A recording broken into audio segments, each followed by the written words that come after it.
Nonprofit organization, a local man who battled addiction for years finally turned a page in his own life. And now he's hoping to share his words to make a difference in someone else's life. Alexa Helwig shares his story of triumph as part of our commitment to Project Addicted. The first smell that comes to my memory is alcohol. Of course, at the time, I didn't know what it was.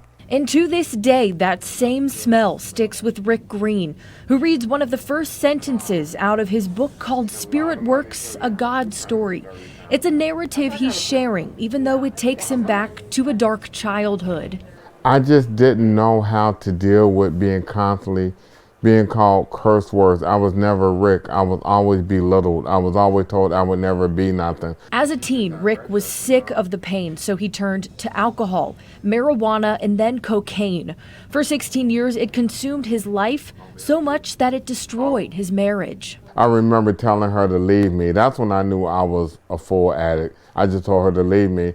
I told her somebody had to be strong for the kids. Rick was in and out of jail for years while struggling with addiction and paying for child support. But he remembers one morning so vividly that completely changed him. After crying and sobbing on the floor and getting up, I had no idea the old Rick stayed on the floor and the new Rick had stood up. I poured the cocaine down the toilet. I broke my cigarettes. I poured the beer out.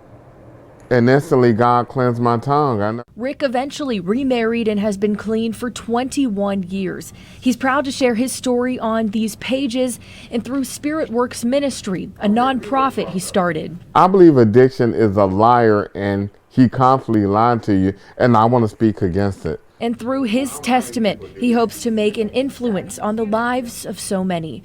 In COLERAIN Township, Alexa Helwig, Local 12 News. And you can find dozens of our other addiction stories on local12.com. You just click on the Addicted tab.